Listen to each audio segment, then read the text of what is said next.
ইলমেরা ইজাজ করদান বেহিসাব, খালকেরা দাদান জবাবে বা সওয়াব। এই জন্য মদিনার নবী বলেন, যারা পারো বেশি বেশি তিলাওয়াত করো, কোরআনটারে যদি বন্ধু বানাইয়া নিতে পারো, লাভ দুনিয়া পরকাল উভয় জগতে। আজকে দুনিয়ার বন্ধু স্বার্থ ছাড়া সামনে আগায় না, পদ পদবী টাকা ছাড়া বন্ধুত্ব ঠিকে না।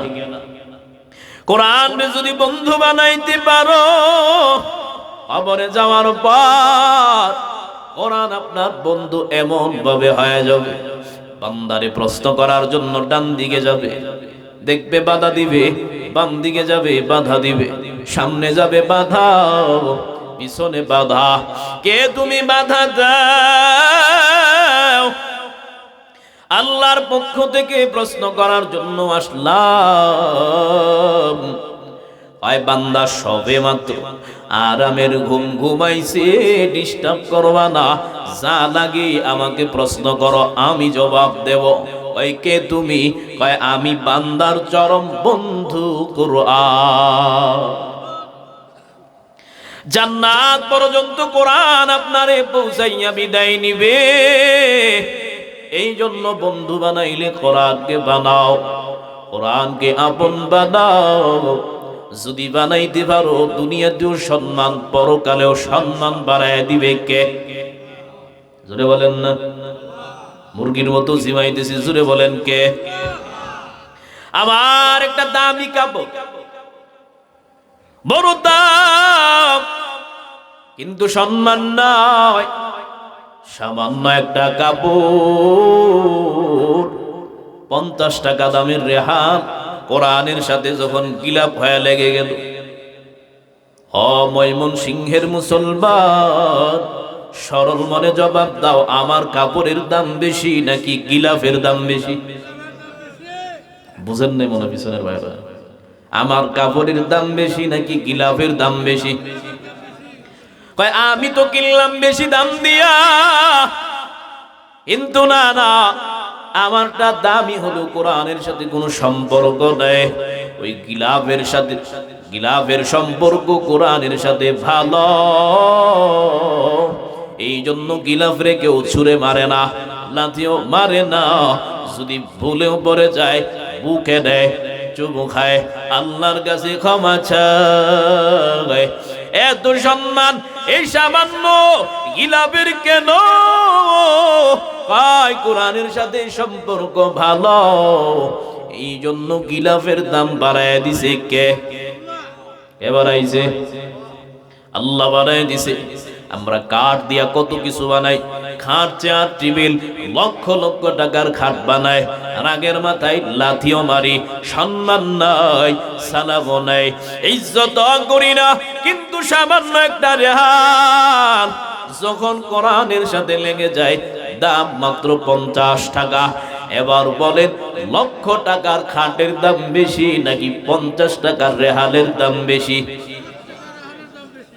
কেন?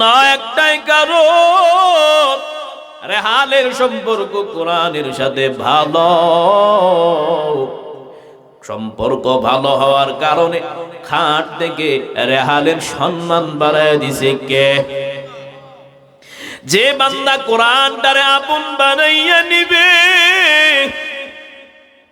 কোরআনটারে বন্ধু বানায় নিবে। আজকে মাদ্রাসার মুতামিম রাস্তা দিয়ে গেলে মানুষ সালাম দেয়, মানুষ সম্মান করে, আর বলে হুজুর আমার বাড়িতে খানা খাবেন, আমার বাড়িতে দাওয়াত। হুজুরে দেখলে সালাম দেয়, হাফেজ কোরআন রে সালাম দেয়, আলেম রে সালাম দেয়। কেন দেয়? সালাম দিলে কি টাকা পাবে? বুঝেন নাই? টাকা পাবে কেন দেয়? কয় হুজুরেও দেয় না, হুজুরের ব্যক্তিগত কোনো সম্মান না। হুজুর আল্লাহর কোরআন সিনায় ঢুকাইছে, সিনাটার দাম বাড়ায় দিছে কে? হাফেজে কোরআনের নির্দিষ্ট ব্যক্তিগত কোনো সম্মান না।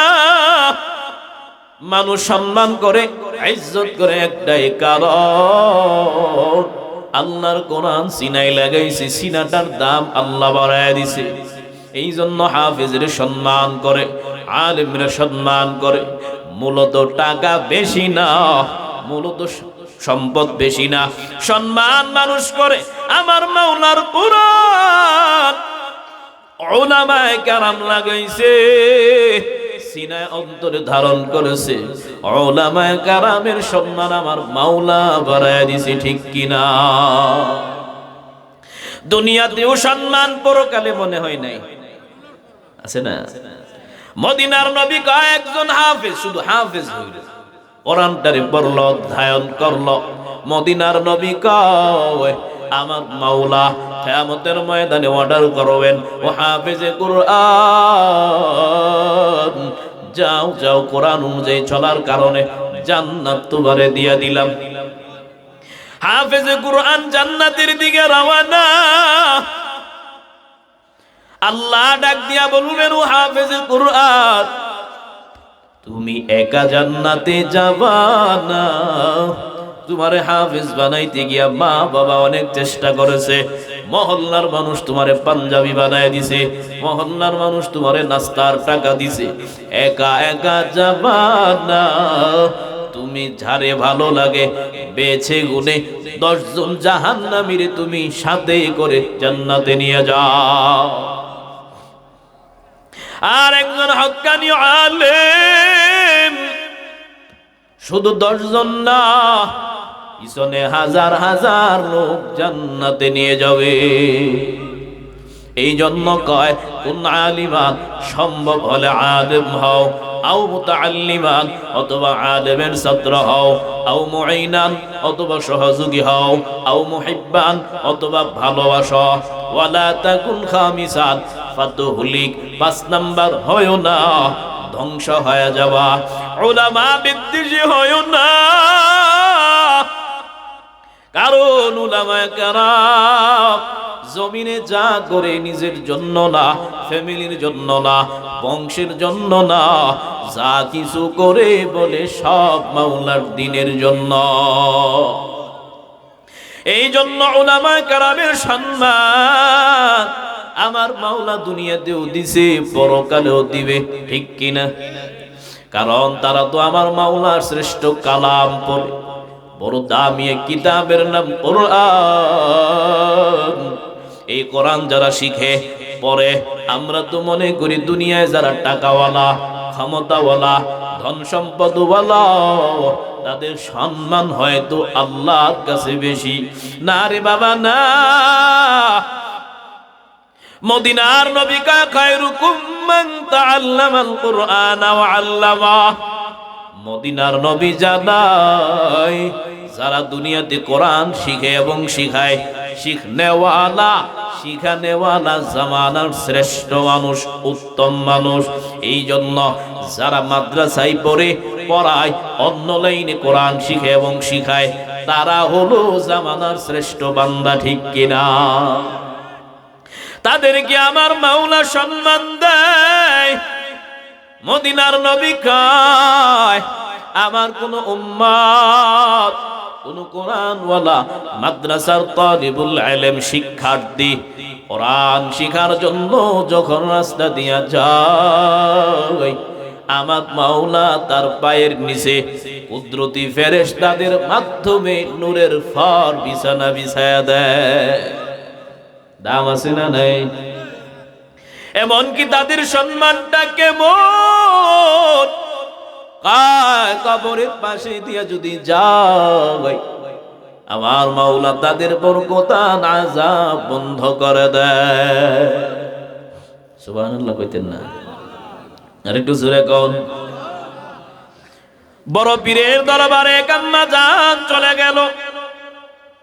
বড় পীর, আমি আমার স্বামীর বিবাহ বন্ধনে যখন আবদ্ধ হয়ে ঘরে চলে আসলাম, আমার স্বামীর ঘরে যখন যাই, এই দুনিয়াতে আমার আপন বলতে কেউ নাই, মা বাবা কেউ নাই।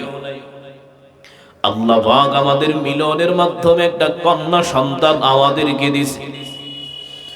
তবে কন্যাটার কপাল বড় খারাপ। ও দুনিয়াতে আসার আগেই ওর বাবা দুনিয়া থেকে চলে গেছে।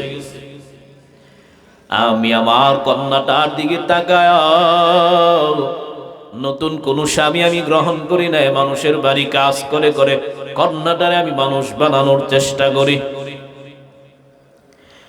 আমি আমার কন্যাটারে বড় করতে লাগলাম, কন্যাটা বড় হয়ে গেল। এই জগতে আপন বলতে আমার আর কেউ নাই। আমার আপন ছিল স্বামী, চলে গেছে, কন্যাটা ছিল, কন্যাটারে আমি বড় বানাইতে লাগলাম, বিবাহের উপযুক্ত হয়ে গেল। এবার একটা ভালো ছেলে দেখি যদি বিবাহ দেয়, আমার টেনশন শেষ, শান্তিতে মরতে পারো। মহিলা ডাক দিয়া কয়, বড় পীর, কপাল আমারও খারাপ। গত 3 দিন আগে আমার কন্যাটাও মালিকের ডাকে সাড়া দিয়া চলে গেছে। এই দুনিয়াতে আমার মতো অসহায় কেউ নাই, আমার মতো বিপদগ্রস্ত কেউ নাই। আমার মনটা চাইতেছে কবরের মাটি সরাইয়া যদি আমার কন্যাটারে এক নজর দেখতাম, আমার কলিজা ঠান্ডা হয়ে যেত। কবরের মাটি তো সরাইয়া দেখা যাবে না।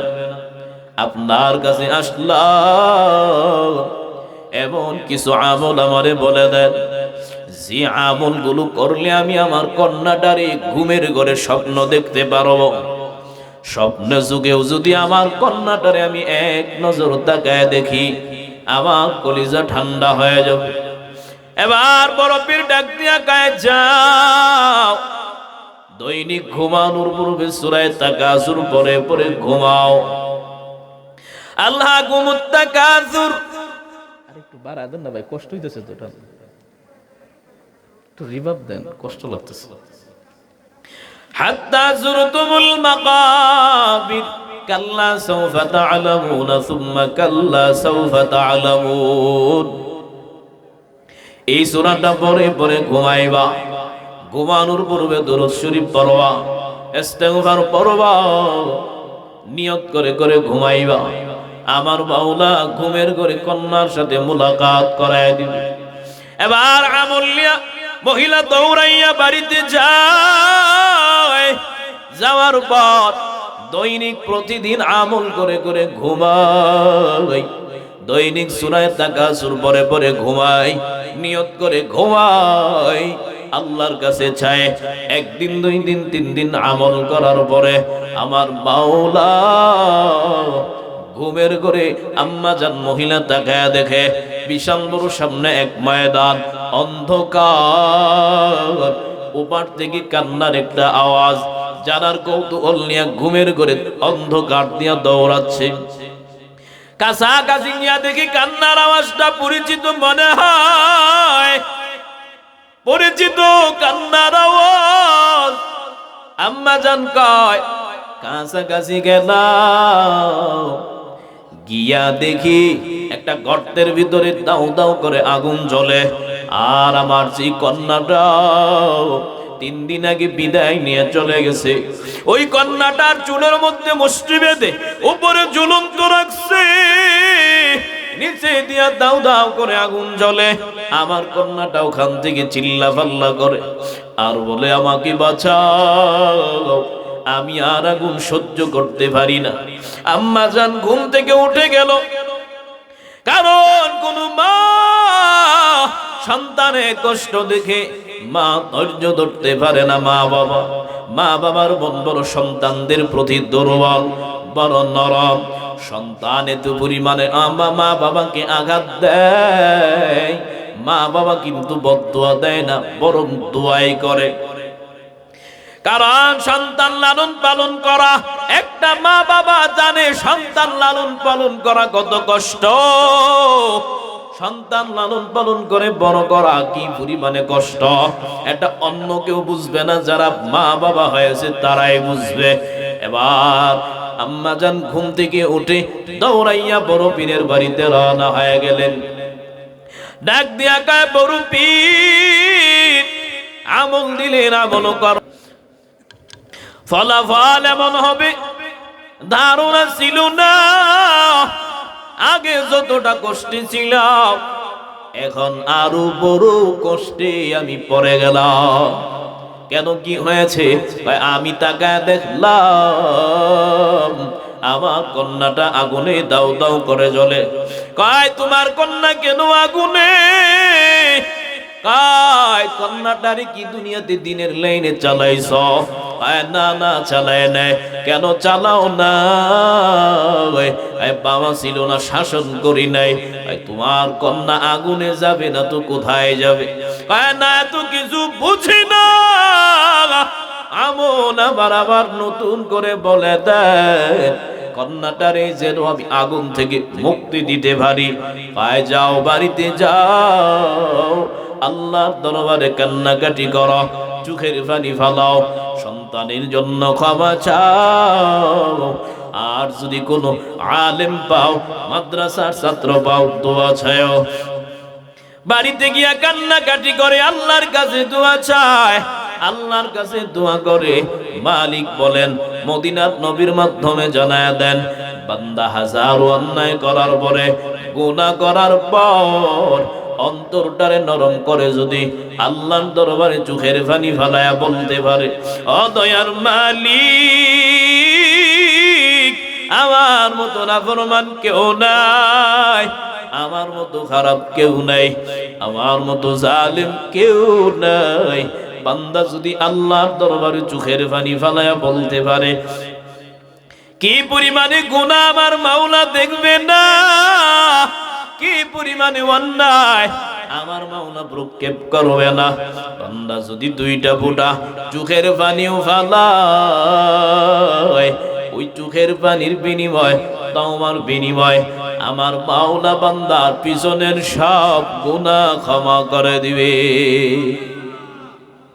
या इलाही मुझसे मुझको दूर कर, ताके देखो मुझ में तुझको एक नज़र। या इलाही तू मेरा माबूद है, या इलाही तू मेरा माशूक है।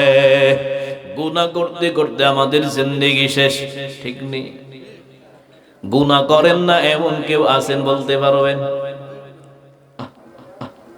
সংসার সংসার সংসার কইরা ভবে গো, করলি না বন্দেগি, কেমন কাটাইবি মনরে কবরের জিন্দেগি রে। ওরে জীবন গুনাই গুনাই গেল রে, ওরে জীবন গুনাই গুনাই গেল রে, ঠিক কিনা? নিঃশ্বাসের বিশ্বাস কইরা গো বাঁধলাম বাড়ি ঘর, কোনদিন জানি আজরাইল আইসা গো সবই করে পরে। ওরে জীবন গুনাই গুনাই গেল রে, ওরে জীবন গুনাই গুনাই গেল রে, ঠিক নেই? বাড়ির পাশে বাঁশ বাগানে বাঁধবি সুখের ঘর, ভাই নাই বন্ধু বোনায় রে, কে লইবে খবর রে। ওরে জীবন গুনাই গুনাই গেল রে, ওরে জীবন গুনাই গুনাই গেল রে, ঠিক কিনা? এ জীবনে না করিলাম বন্দেগি, এ জীবনে না করিলাম বন্দেগি, গুনাহ করে কাটাইলাম জিন্দেগি, গুনাহ করে কাটাইলাম জিন্দেগি, ঠিক কিনা? এই জন্য বাবা গোটা জীবন গুনাহ, ডানে গুনাহ বামে গুনাহ, সামনে গুনাহ পিছনে গুনাহ, গুনাহের অভাব নাই। তাকায় দেখি আমার মতো নাফরমান কেউ নাই, আমার মতো জালিম কেউ নাই। এই ময়দানে বসে আমার মাওলারে বলো, এ মালিক, গোটা জীবন নাফরমানি করে কাটায় দিলাম, এই ময়দান থেকে ওয়াদা করে গেলাম যতদিন বাঁচবো আর গুনাহ করব না, আর অন্যায় করব না। চোখের পানি ফালাইয়া যদি কান্নাকাটি করতে পারো, দুই ফুটা পানিও যদি বের হয়, মদিনার নবী কয় জাহান্নামের আগুন চিরতরে হারাম হয়ে যাবে। এবার মহিলা বাড়িতে গিয়ে আল্লাহর দরবারে কাঁদে, চোখের পানি ফালাইয়া কান্নাকাটি করে। কিছুদিন পরে ফিরে নিজে স্বপ্ন দেখে একটা বাগানের মধ্যে একটা কন্যা হাঁটাহাঁটি করে। পীরকে দেখার পরে সালাম দেয়, কে তুমি মা? আমারে চিনবেন না, একটা যুবতী, একটা বৃদ্ধা মহিলা, আপনার কাছে দোয়া চেয়েছি কন্যার জন্য। ওই বৃদ্ধা মহিলার কন্যাটাই হলাম আমি। কয় তোমার মা বললো তুমি আগুনে, আমি দেখলাম তুমি বাগানে, তোমার মা ভুল দেখলো নাকি আমি ভুল দেখলাম? এবার কন্যা ডাক দিয়া কয়, না না, আপনিও ভুল দেখেন নাই, আমার মাও ভুল দেখে নাই, আপনিও সঠিক দেখেছেন, আমার মাও সঠিক দেখেছে। কেমনে সম্ভব? আমি তো আগুনে ছিলাম, ওই সময় আমার মা স্বপ্নে দেখলো গত কিছুদিন পূর্বে মাদ্রাসার কিছু তালিবুল ইলম, ছোট ছোট বাচ্চারা আমাদের কবরস্থানের পাশে দিয়া যায়। কবরস্থান দেখার পরে তারা দাঁড়াইয়া গেল, আল্লাহর কোরআন তিলাওয়াত করলো। তিলাওয়াত করার পর আল্লাহর দরবারে মাসুম বাচ্চাগুলো চোখের পানি ছেড়ে কান্নাকাটি করলেন। আমার মাওলা তাদের দোয়া কবুল করে নিলেন। তিলাওয়াতে এমন একটা নূর দিলেন, ওই নূরের পাওয়ারে আমার কবর একানা। ওই কবরস্থানে যত মাইয়েত শোয়া ছিল, ওই তাদের দুয়ার বরকতে আমার মাওলা সকলের কবর জান্নাতের বাগান বানায় দিছে। আতিনা ফি দারে দুনিয়া না হাসান, আতিনা ফি দারে উকবা না হাসান। আরে এলাকার মুসলমান ও পর্দার অন্তরালের মা ও বৃদ্ধ বাবা, জীবনে হায়াত কতটুকু বাকি আছে আর জানা নাই, কে কতদিন বাঁচবো তাও জানি না। কার জন্য যেন বাস বড় হয়ে গেছে, কার জন্য যেন দোকানে কাপড় রেডি হয়ে গেছে, এমন কোন দিন নাই ইন্না লিল্লাহর আওয়াজ কানে আসে না।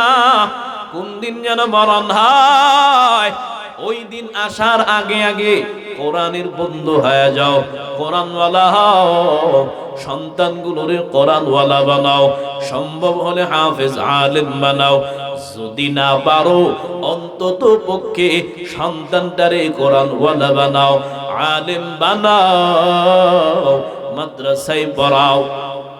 কোরআনের জ্ঞানটা যদি ভিতরে দিতে পারো, ওই সন্তানটা আদর্শবান হবে, ওই সন্তানটা নেককার হবে। বড় হওয়ার পরে মা বাবারে কষ্ট দিবে না, বৃদ্ধাশ্রমে দেবে না। আজ দেখো কত মানুষ লক্ষ লক্ষ টাকা খরচ করে মা বাবা সন্তানরে পড়ায়, বহু ডিগ্রি অর্জন করে, বড় ডাক্তার, ডক্টর, প্রফেসর, ইঞ্জিনিয়ার, বড় ব্যবসায়ী, কলামি, সাংবাদিক, সাহিত্যিক। তাকায় দেখো মা বাবার গ্রামে ভাত দেয় না, খরচের টাকা দেয় না। আর কত আল্লাহর বান্দা 10,000 টাকার চাকরি করে।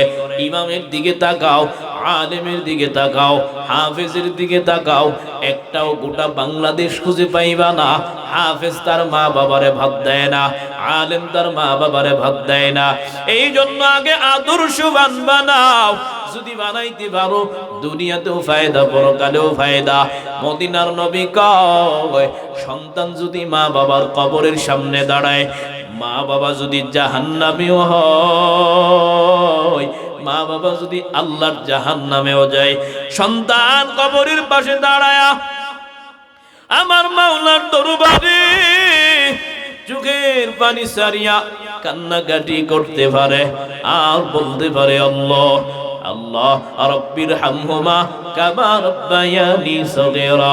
কবরের পাশে দাঁড়ায়া সূরা ফাতিহা তিলাওয়াত করলো, ইখলাস তিলাওয়াত করলো, নামাজের পরে মা বাবার জন্য দোয়া করলো, কান্নাকাটি করলো।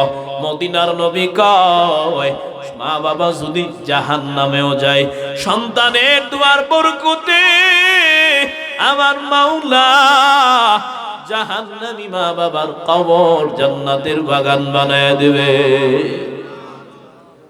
এই জন্য সন্তানটারে আদর্শবান বানাও, নামাজি বানাও, দিনদার মুত্তাকি ফরহেজগার আমলওয়ালা বানাও। অবৃত্ত বাবা, দুনিয়া নিয়ে কত রং তামাশা, কত পুঁজি আমরা বের করলাম, বাড়ি গাড়ি কেমনে বানাবো আমাদের টেনশন, কিন্তু কবর নিয়ে টেনশন করি এমন মানুষ নাই। আরে আল্লাহর গোলাম, কোন দিন মরণ হয় জানা নাই, কয়দিন থাকবো জানা নাই, এমন কোনো দিন নাই মানুষ মরে না। সম্পদ নিয়ে দ্বন্দ্ব, একজন আরেকজনের মারে, কত কিছু নিয়া রাজনৈতিক দ্বন্দ্ব, একজন আরেকজনের মারে। সন্তান যদি আদর্শবান না হয়, মা বাবার হত্যা করতে দ্বিধা করে না। আপনাকে ময়মনসিংহেরই ঘটনা, এক নাফরমান জুয়া খেলায় আসক্ত, মারে গিয়া কয় মা খরচের টাকা শেষ, টাকা দাও। কয় না না টাকা নাই, হয়তো ছিল দেয় নাই, হয়তো ভাবছে নেওয়ার পরে সন্তান জুয়া খেলবে। বাবার কাছে গিয়া কয় বাবা টাকা দাও। কয় না না টাকা নাই, কয় যদি টাকা পয়সা না দাও পরিণতি ভালো হবে না। আয় না না টাকা পয়সা নাই, তর্কে লিপ্ত হয়ে গেল। এক পর্যায়ে কুলাঙ্গার একটা অস্ত্র নিয়া মা বাবারে আঘাত করা শুরু করলো। আঘাত করতে করতে মারে হত্যা করলো, বাবারে হত্যা করলো। শুধু হত্যা করেছে এমন না, হত্যা করার পর কত নিকৃষ্ট জঘন্য ঘটনা। কেমন কুলাঙ্গার, যে মা বাবা এত কষ্ট করে লালন পালন করেছে, ওই মা বাবারই আঘাত করে মেরে ফেলেছে। এরপরে ঘরের ভিতরে একটা গর্ত বানায়, কবরের মতো বানাইয়া ওখানে মা বাবারে মাটি চাপা দিয়া রাখছে। একদিন, দুই দিন, তিন দিন জনসম্মুখে প্রকাশ হয়ে গেল মা বাবা কোথায় গেল। সন্ধিহান যখন গ্রেফতার করে পুলিশের সামনে দাঁড়ায়া নাফরমান কুলাঙ্গার এইভাবে বর্ণনা দেয়, আমি নিজের হাতে হত্যা করেছি।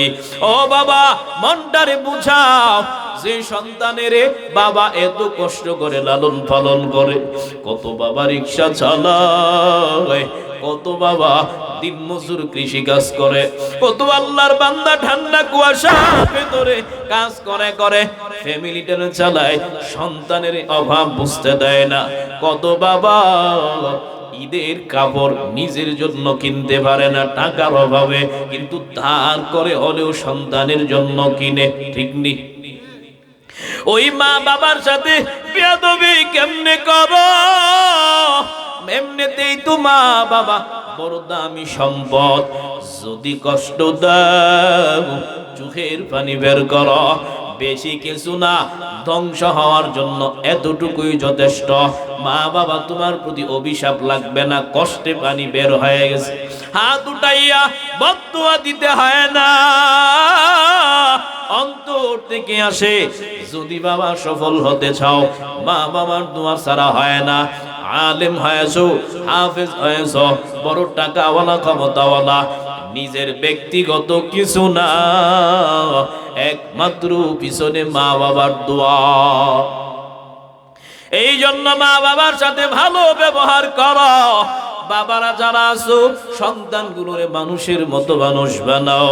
টাকাওয়ালা না, ক্ষমতাওয়ালা না, এর আগেই মানুষের মতো মানুষ বানাও, যেন মানুষ তোমার সন্তানের জন্য দোয়া করে। এমন জীবন করো গঠন, মরিলে যেন হাসো তুমি, কাঁদে ভুবন। সবাই যেন কয় অমুকের সন্তানটা বড় ভালো ছিল, আজকে দুনিয়ায় নাই, চলে গেছে। আল্লাহ তুমি তারে জান্নাতবাসী করিও, তার মতো ভালো মানুষ ছিল না। এমন জীবন করিও না গঠন, মরিলে কাঁদিবে তুমি, হাসিবে ভুব। জীবনটারে এমন বানায় না এন্তেকালের পরে মানুষ বলে আলহামদুলিল্লাহ নাফরমান মরছে। এমন মানুষও বাংলাদেশে আছে যারা মরলে জনগণ আরো খুশি, ঠিক কিনা? এমন জীবনের দরকার নাই।